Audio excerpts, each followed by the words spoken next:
All right, so what I want to do now is talk about one of the most important and influential accounts of what knowledge is. This dates back to philosophers like Socrates and Plato, the Greeks, that kind of gave us this way of approaching what knowledge is. So it's oftentimes called the JTB account of knowledge, or of what knowledge is. So what does JTB stand for? It stands for justified, true belief, right? JTB, justified true belief. So let's try to make sense of each aspect, each component of what justice is. Each aspect, each component of what this view of knowledge actually is. So first, we need to have a belief. So what do we mean here by belief? The basic idea is it's some sort of mental state,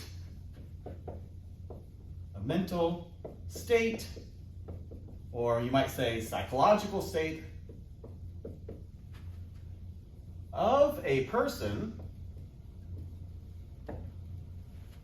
toward the truth of a proposition. Or we might say of accepting a proposition as true.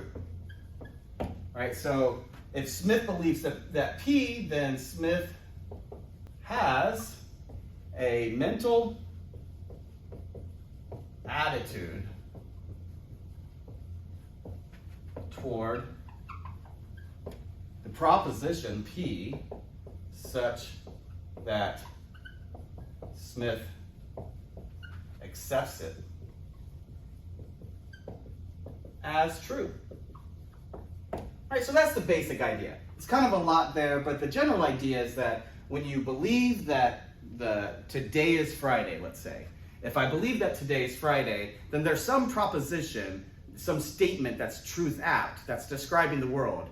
That particular statement would be, today is Friday.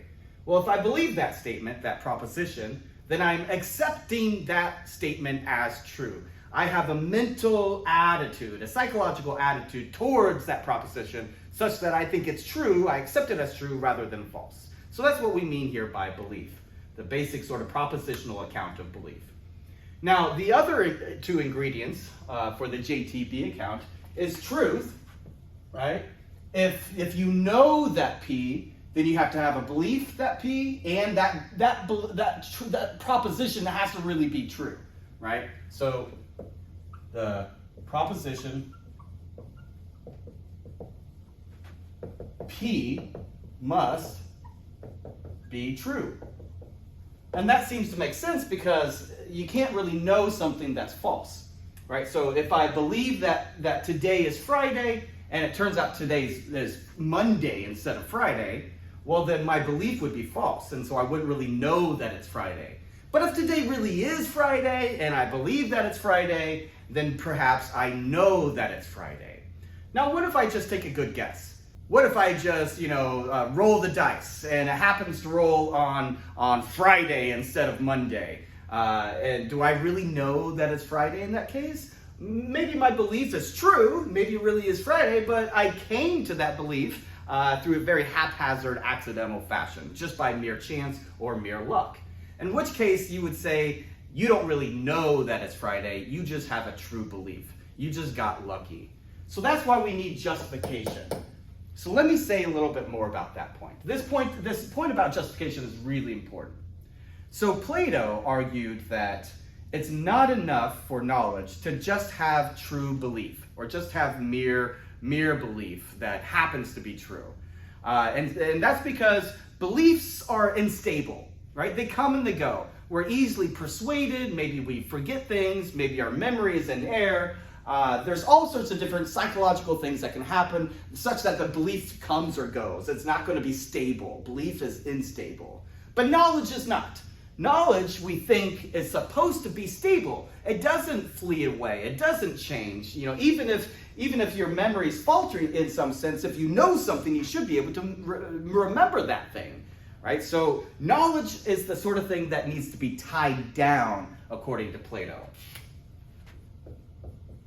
Plato says belief is unstable, but knowledge is stable.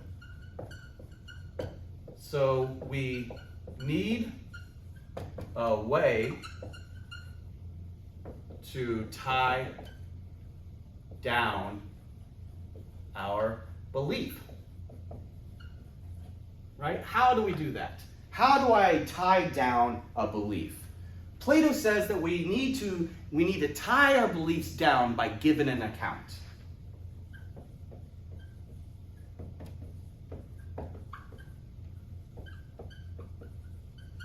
And that basically means we need justification.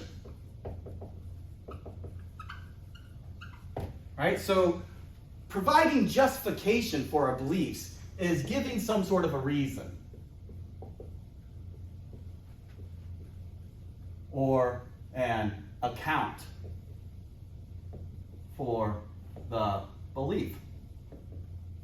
Right? We can't just do it haphazardly. It can't be by mere chance or happenstance or accident that we believe it. We need to give a reason or account for that belief.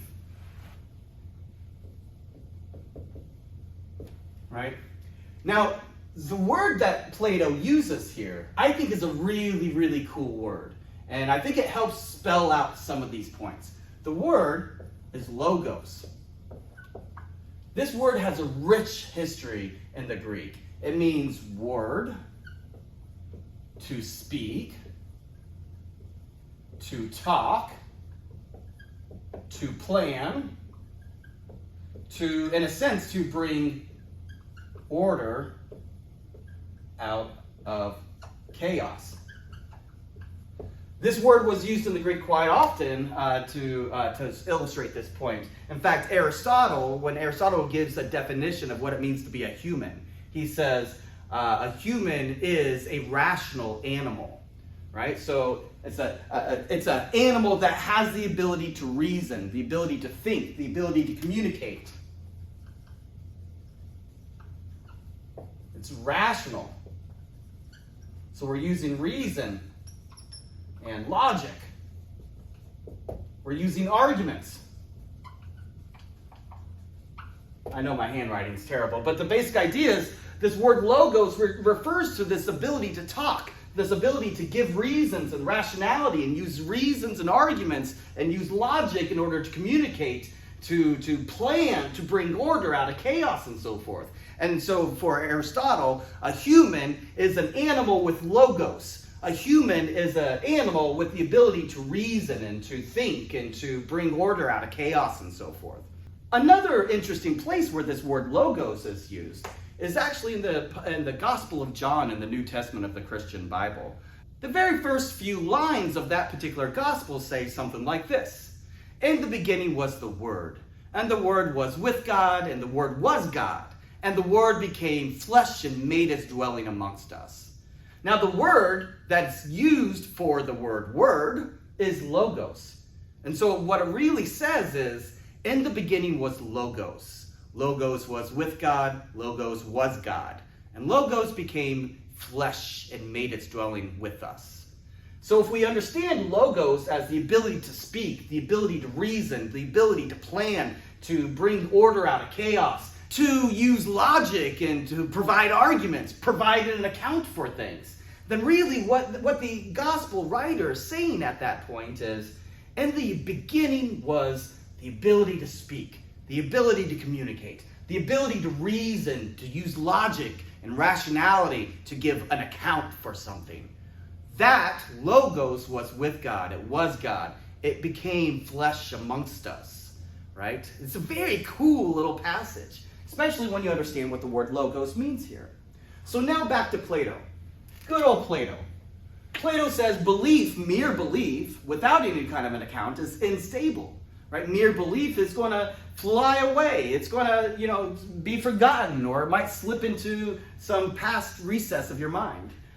So what we need, in addition to mere belief that happens to be true, maybe it is true, but we need something else. We need to tie the belief down. We need to make it stable. And the way that we do that is by giving an account, giving justification, where giving justification is understood in terms of logos. We provide reasons and arguments and in logical analysis of what we believe. Why do we believe it? What sort of evidence can we use to justify that belief? And so that's what we mean here by justification, right? The JTB account of knowledge says we've got to have a belief where the belief is essentially some sort of a mental attitude towards the proposition P. That proposition has to be true because it would be strange to believe something that's false and for it to count as knowledge. And then we need to give an account. We need to provide logos, reason and explanation and argumentation and evidence and so forth in support of that belief, right? We need to give an account that ties the belief down and makes it stable so it won't flee away.